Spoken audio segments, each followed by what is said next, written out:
everyone. Welcome back to another amazing episode of 52 Authors, 52 Weeks. I'm your host, Dr. Lisa L. Campbell, the Growth Motivator, and I am back with another amazing author, Janet Krebs, author of Your Itsy Bitsy. Let me see if you can see this. Your Amazing Itsy Bitsy Guide to Parenting Like a Leader. 15 universal shifts to raising the standout adults of tomorrow. Welcome to the show, Janet. Thank you. My absolute pleasure.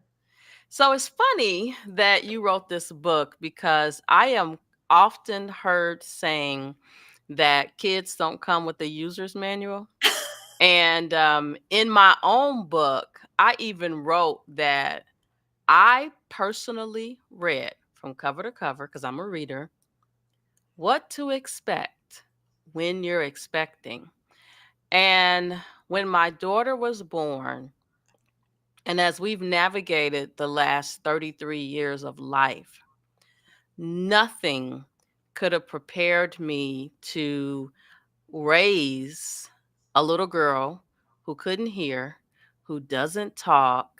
At the time, for the first 7 years, wasn't walking. Nothing, nothing in life prepared me forward. But I realized a little bit later on that God gave her to me because he knew that I could handle her, and it was through her that I found my voice, which then allowed me to be her advocate. But honestly, I would have liked to have just a few things, right? Just to help me help me navigate the journey. Well, it's so funny that you even mentioned that too. Like, so much comes to mind. You've read this. So, like, even in the intro, I think I even talk about, you come home from, Target or whatever with a brand new air fryer or a coffee maker, and there's 20 pages of how to use it. But you literally come home from the hospital with a living, breathing human being and you have no instruction. So, there's that. But the other thing that you just said also resonates and should resonate, will resonate to all of the listeners who are parents, and that is we prepare to have the baby. We don't prepare to raise the adult. And so it's almost as though the baby comes home, right? What to expect when you're expecting. Okay, baby's home now. And even that series, which I also read, we could share funny stories about that off camera, is that they even wrote then like the 2-year-old, and like they even went on to write like what to expect when you've got the teen. But for a long time, it was just expecting the baby. So I believe like we do it to ourselves. Like we shortchange ourselves with this tunnel vision. And then we're all with the, oh my gosh, now what? Now, what is for real? So, listen, Janet, I want to, before we get a little bit more into this topic, I would love for you to tell our listening, viewing audience just, who is Janet? And then we'll get a little bit more into the book topic. Everyone knows I want you to buy your own copy of the book so that you can have your own experience. So, Janet, tell us about your background. I honestly, it's funny. I don't normally lead with what I'm about to tell you, but I grew up in a cemetery in that was our family business.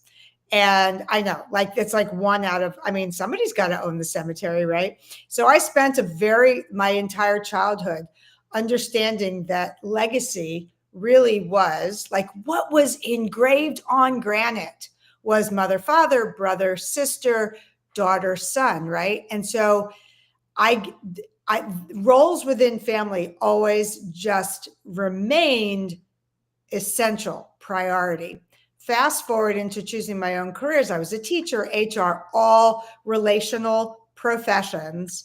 And then when I became a parent, it was while I was a teacher. And the beautiful thing about it was, for me, it was a learning laboratory 24/7. I tried out strategies in the classroom. I tried it out at home. What worked at home worked in the classroom. It's like, oh my gosh, this was just really as, for me, an everlasting study in human behavior. And so I would say I am a lifelong, like now at 61, I have been studying human behavior for 50 of my alive years. And I honestly just came to the point where now, of course, family is being redefined and challenged. And I think it's unfair. And so I really felt compelled, like we're finger pointing at many Mm. different things and we're not solving the problem. And I don't know that this book necessarily or my coaching or whatever solves problems, but it sure does provide strategy. And in a world where we are all looking for answers and strategies, that was like, I just believe that this is where God, the universe, whatever you believe in, has placed me. And this will be my last movement, mission while I am on this earth. Wow. So there's a couple of things that I want to unpack that you said. And I firmly believe that families are under attack. Um, we all know that the dynamic of family has shifted. I started off my adulthood as a single parent, and then in 2008 got married. And so I was able to experience the traditional household. Now, I've never been a traditional wife just because when I got married, I was already because at the young, tender age of 52, I don't work as hard as I used to work. And part of that is because, wait, part of that, How dare you decide to do like what? well, you know what? When I was about to turn 50, I literally had this meltdown. And I think part of it was because I was so used to being on the go. Yeah, I was chasing after, um, I think part of chasing after a certain amount that I wanted to earn in a year, right?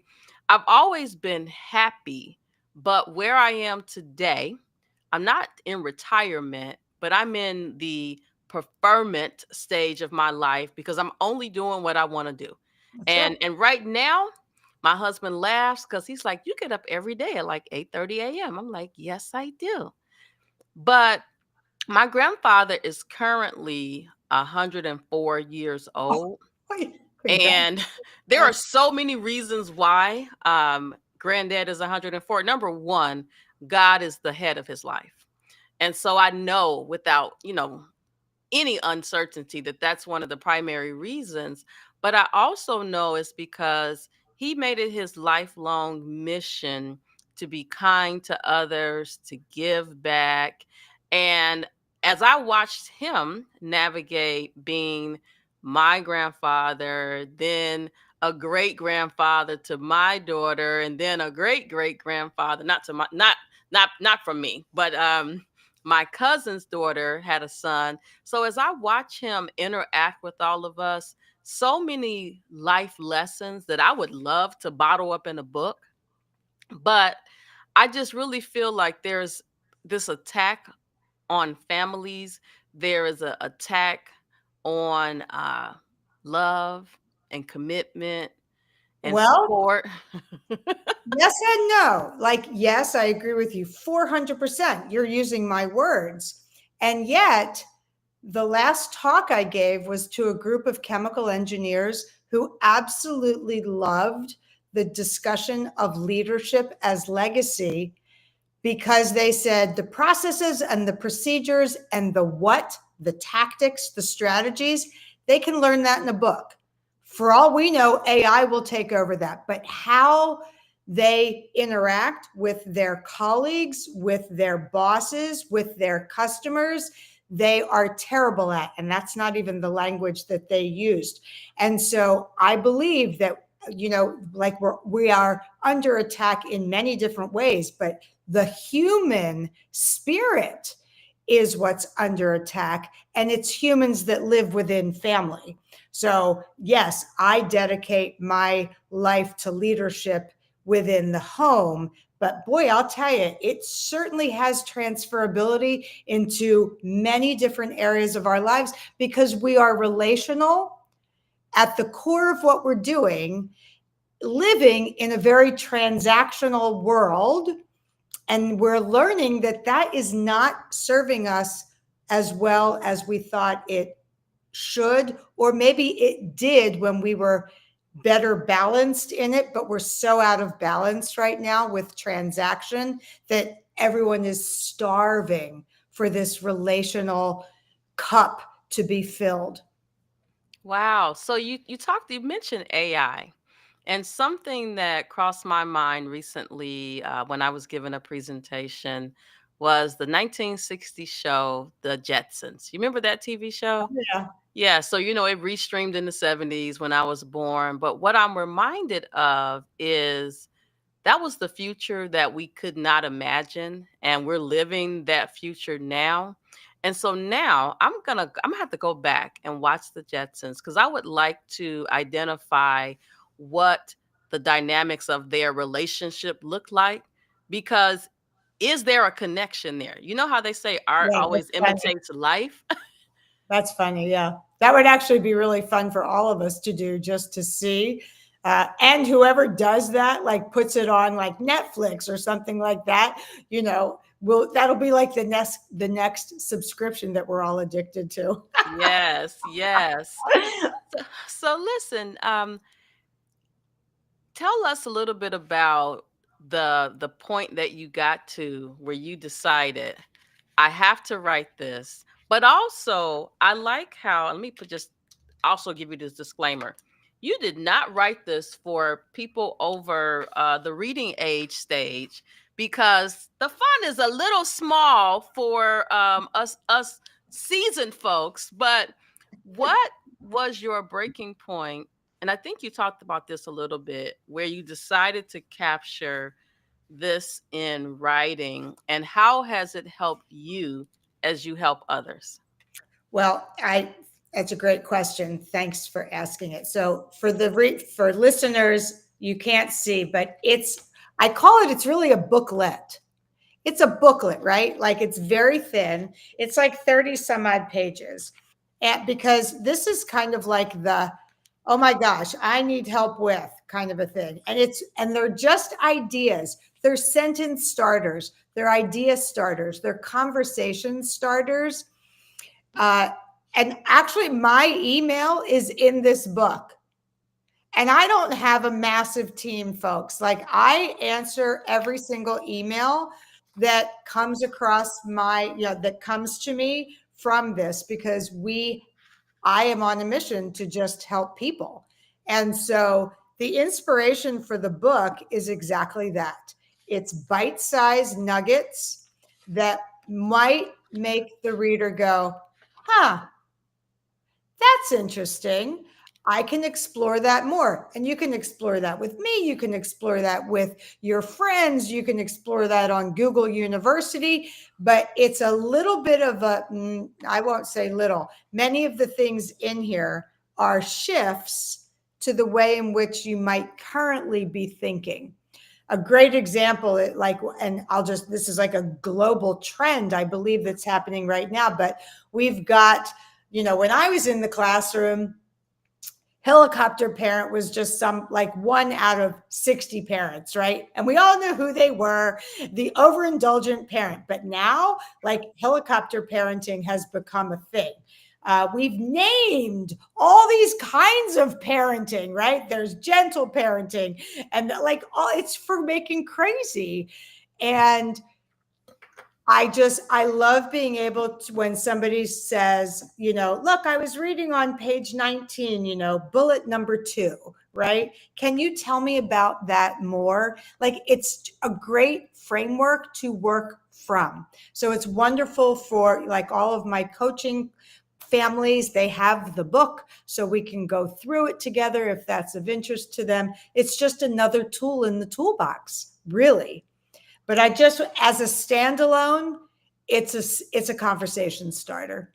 It also, and I don't know if you've done this yet, but this is a great book club um, book where you can have conversations about these topics, because I think we have conversations about everything else, but we don't really get into thought provoking questions about parenting, right? We're kind of like situational, if you will. Yeah, very situational. I love, and yes, somebody asked you, like, this would be a great thing to create a Facebook community and you could come on once a week and discuss blah, blah, blah. I'm not opposed. I just don't really want to set it up. And I really believe that, again, it's relational. And I know we can have these virtual relationships, but I just really get a charge out of working with people one on one. But I'm not ruling out the possibility. I just need somebody to set it up for me because I don't really want to do it. Oh, listen, listen. I currently do not have a Facebook group myself. However, after reading this book called Who Not How, I realized I don't have to do it all. I Right. just need to find me a who to get Oh, it done. To get it done, because they already know how to do it, and I'm the visionary behind it. So just some food for thought, because I really see that there's a lot of parents who, and I've done some, I have not taught in the elementary school system. I've not taught the high school system. I don't want any parts of that. However, I have gone in as a guest speaker. And as I'm talking to young people about, their futures and careers, I often wonder what's going on at home. Like, is mom and or dad having these conversations with them? Because I know that in some of the communities I work with, they're single parents and they barely are just surviving. And I want to see them thrive, but I go back to that old school mindset. It takes a village. And I think we lost that a little bit along the way. yeah, and I would agree with that 100%. And just as a disclaimer, this book was not written for the two family, like the two parent model family, like, and I think that's part of my mission with that is that there is no shame in asking for help. There is no shame in not having all of the answers. And I even talk about the fact that family, like we've even redefined family so many different ways. And so there is no cookie cutter definition of family. Family is however you live with whomever you live with. Like that's family. I don't care whether it's in an like it doesn't matter the where, like you just said, who, not how. Doesn't matter where, doesn't matter why, doesn't matter if you're multi-generational, single parent. I don't really care. It's about connecting with the people that you call family and stepping in as the role model. Like the influencers are not on Facebook or TikTok. The influencers are in your family. They are the people that are in leadership within your home. Well, Janet, I'm going to tell you this now. To reach those people, you're going to have to go on to TikTok and grab them, because unfortunately, that's where they're sitting and learning. I had a social media manager, and she was like, you got to go on TikTok to reach your audience, some of your audience. I'm like, I don't want to go on TikTok. I'm on all this other crap. I just want to do what I do. But one of the things I realized when I got on there, I had people inbox me and say, thank you for the short 20, 30-second message. It was really powerful, and I'd like to talk to you further about XYZ. So, yeah, I guess we'll both have to get someone to set up our set up our groups. Because I don't know about you, but building and leaving a legacy is also very important to me. And I think that as parents, it's our responsibility to help the next generation. But it's a little scary. I don't know how old, if you have children or how old they are. And I read so many books. So after a while, I get lost on who's who. But trying to talk to my kids about death, my adult children, has not gone over well. It's like, what do I, I'm gonna die. And I want you to be prepared with XYZ. And so parenting just doesn't end once they hit 18. It's like forever. It's forever. And that, I believe, is something that we forget. Like, if you are blessed, so my children are 28 and 32 currently in 2025. And I am blessed all the time with the knowing that I will just get a random text and it's like, hey, I'm busy, but I'll call you later. Or, I have a question. I'm going to call you at 4:30. Like, they want, they know that I'm here for them. But they have lives, they have jobs, they have wives and husbands, like they have their own lives, but knowing that I get included in that, that's my legacy, Dr. Lisa. Honestly, like I just feel very content knowing that given a choice, I get a yes. I love it. I love it. So we have about 9 or so minutes left. And I like to ask authors this question. So you have the different shifts in the book. So we'll give a couple of breadcrumbs about the book. What's your favorite as an individual shift? I could answer that so many ways. But I think it would have to be the entire notion that, and this actually, you and I with conversation, it's going to be more understood than it actually is in the book because these are just nuggets. Leadership is a posture, not a position. Oh, say it again for the folks in the back. That's the name. I actually have a talk called, entitled that. Leadership is a posture, not a position. And parenting is leadership. And I believe that when we understand that, when we step into that, we blur the lines of leadership being only in corporate America. And you remember Oprah? You get a car, right? I'm on a mission. I'm going to give every parent a raise. You get a raise, you get a raise, and you get a raise. Because think about this. Parents are the CEOs, but not chief executives. We are the chief everything officers, chief nutrition, chief financial, chief logistics, chief everything officers. And we never think of ourselves as that. So, back to your question, soapbox moment over. When everybody can step into, when parents can step into, you know what? I really am a leader and I am badass and I can do this. And some days are going to be better than others. But you know what? I got this. Oh my gosh. That's when we're going to change the dynamic within families. And that's when we're going to change society and the world. So, Janet, you just gave me an idea. You just gave me an idea. Good. So, you can borrow this if you want to. But I'm meeting with a young lady, and she's a young mom. And I'm going to tell her, you know what?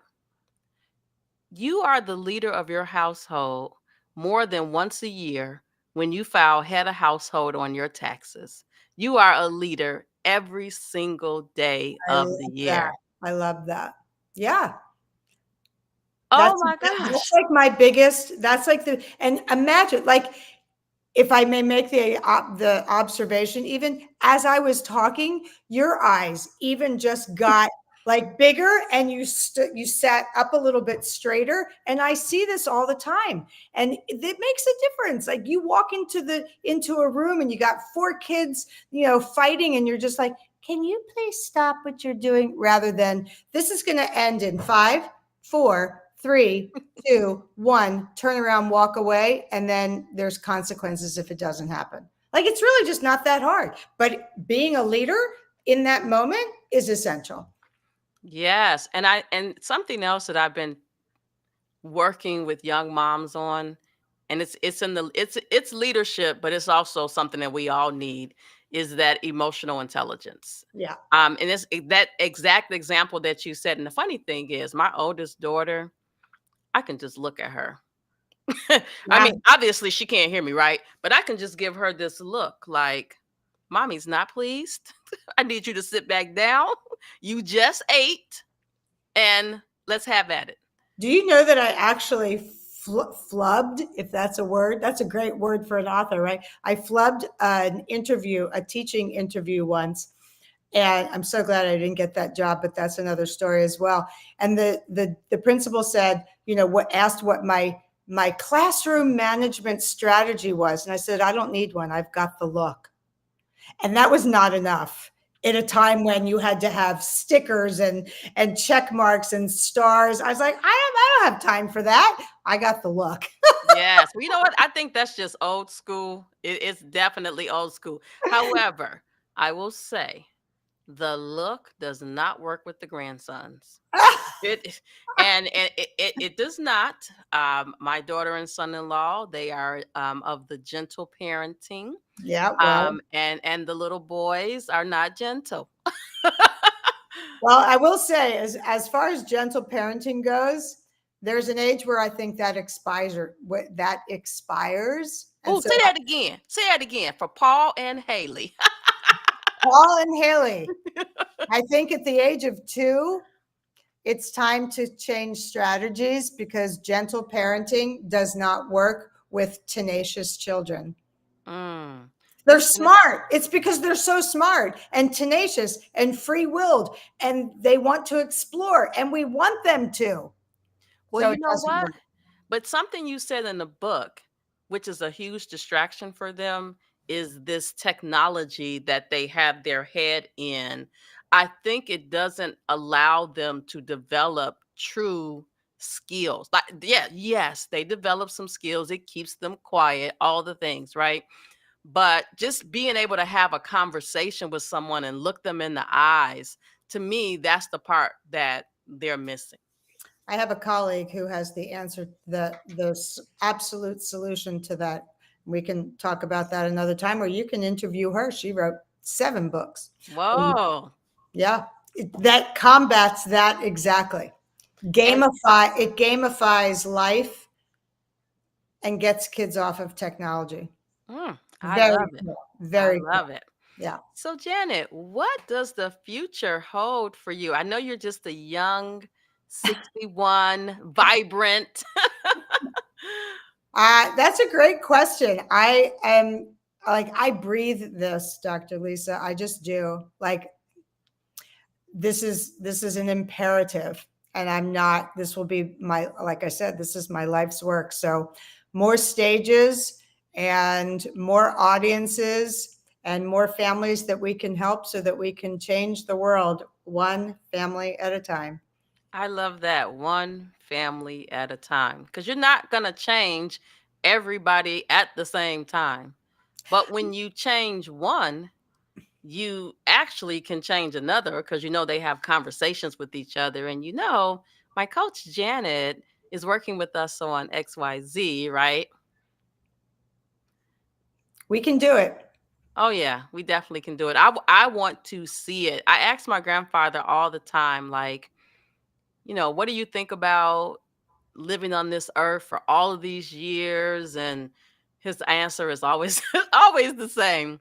Put God first and be nice to everyone. That's his answer to everything.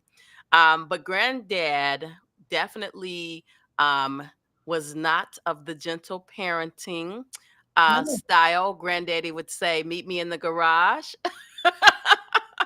um, it's when you got older, right, and you weren't listening. And he really wasn't doing anything but trying to have a conversation with you outside of being in front of everybody else, right? Yeah. But everybody thought when you went to the garage, you got a spanking, but I never got that. We Yeah. always had a rational conversation. Yeah. And I only went one time, so We look to our yesteryear sometimes with disdain.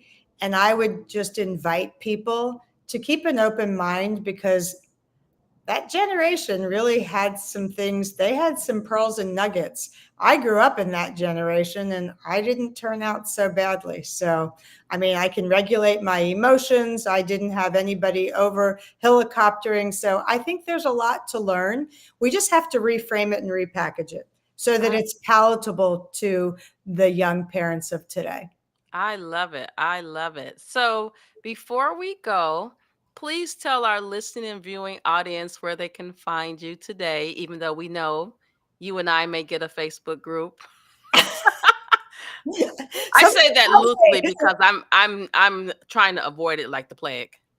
The easiest way is just to email me at ask@janetkrebs.com. That's the email, ask@janetkrebs.com. But I'm on Facebook and LinkedIn primarily.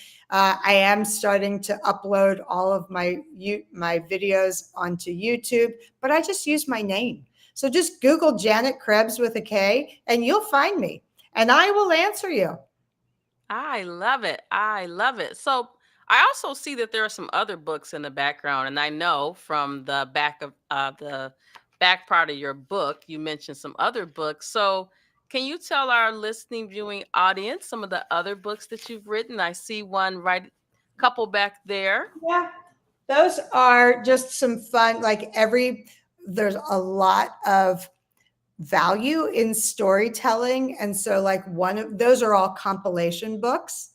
And so, there's a chapter of my origin story and chapters of overcoming, all sorts of things. And then there was one about mental health, which I believe we have a crisis in mental health, and a lot of it is with our kids. So I addressed that. So just some fun projects to help some other authors. So you're just having fun like me. Well, we have so many, we just think of it as we have so many messages to share that given a stage or an audience to share it with, we never say no, right? Well, you know what? I've started to say no a little bit. Well, yeah, but Just because I've, you know how you do that on the hamster wheel lifestyle for a not while? anymore. Yeah, I'm over that. Yeah, no, when I say yes, it's just like that's a great project. I'm happy to contribute. Uh, and that was just, and now, I mean, I'm done for a while. I'm done for a minute. Like four is good, three of those, and then one of my own. And I think the next one will be a kid's book, but if I do another book. But right now, I'm focusing on families and audiences and stages that want to learn about leadership in the house. I love it. I love it. Well, I want to thank you so much Thank for you. stopping by 52 Authors, 52 Weeks. Oh, one more question. Yeah. And where are you located? I'm actually in Indianapolis. So I'm in Chicago, so we're not that far away. Whoa. Oh, that sounds like a road trip waiting to happen. Absolutely. And funny thing is, I don't know where this town is in comparison to Indy. I order tea, loose tea from the little tea shop in Nashville, Indiana. Okay. That's And I've been within ordering an it, hour. yeah, for like the last 5 or 6 years. And I told her, I said, I have to come and visit you because I've been ordering this tea and I've never been there. Well, you come through and I will go with you. How's that? I'll drive. Yes, yes. All right, Janet. Well, thank you so much Yeah. for being a part of 52 Authors, 52 Weeks. I wish you the best with touching one family at a time. I believe that that's such an important assignment that you have for your life and the lives of others because it's so important. And let me know when the next book comes out. So I can take a look at it. My bookshelves are overflowing. I said, I think I need a room, like you know how they have this she shed? I want a book shed. Look at here. It's called the She Library. Yes, yes. And the funny thing is, it's funny you mentioned that. And I have to show you this because you're gonna chuckle. All of my books, I have a little library stamp on I it love that. because this is my book. So, hopefully my husband will be interested in building this for me. So, Everyone, thank you so much for tuning in to another amazing episode, 52 Authors, 52 Weeks. I just finished chatting with Janet Krebs, author of Your Amazing Itty Bitty Guide to Parenting Like a Leader, 15 Universal Shifts to Raising the Standout Adults of Tomorrow. Everybody have a great day. Bye for now.